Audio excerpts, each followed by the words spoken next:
গুমের ভুক্তভোগী যারা ফিরে আসছে তাদের পক্ষ থেকে, গুমের ভুক্তভোগী পরিবারদের পক্ষ থেকে একটি বিষয়ের দৃষ্টি আকর্ষণ করছি। আমরা স্তম্ভিত হয়ে লক্ষ্য করছি আমাদের সাথে যা করা হয়েছে, এই জুলুম যদি এই বাংলার মাটিতে আর কোনোদিন না হয়। ব্যারিস্টার আরমান আমার ভাই, আমার স্বজন, আমার সহকর্মী।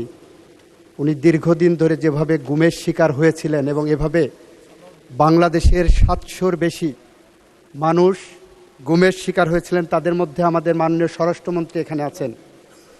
স্বরাষ্ট্রমন্ত্রী যেভাবে গুমের শিকার হয়েছিলেন, মৃত্যুর প্রহর গুনেছিলেন প্রতিদিন, তাকে যেভাবে পার্শ্ববর্তী রাষ্ট্রে ডাম্পিং করা হয়েছিল, যেভাবে উনি বিচারের মুখোমুখি হয়েছিলেন, যেভাবে উনি বাংলাদেশে ফেরত এসেছেন, এটা মনে করার কোনো কারণ নাই। গুমের সাথে জড়িত যারা অপরাধী ছিলেন তারা কেউ আইনের ফাঁক দিয়ে বের হতে পারবে।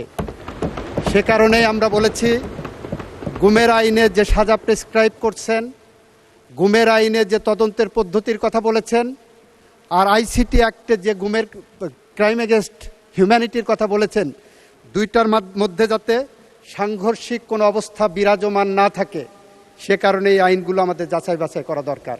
গুম আইনে আবার মানবাধিকার কমিশন আইনের তদন্ত সংস্থাকে রেফার করা হয়েছে।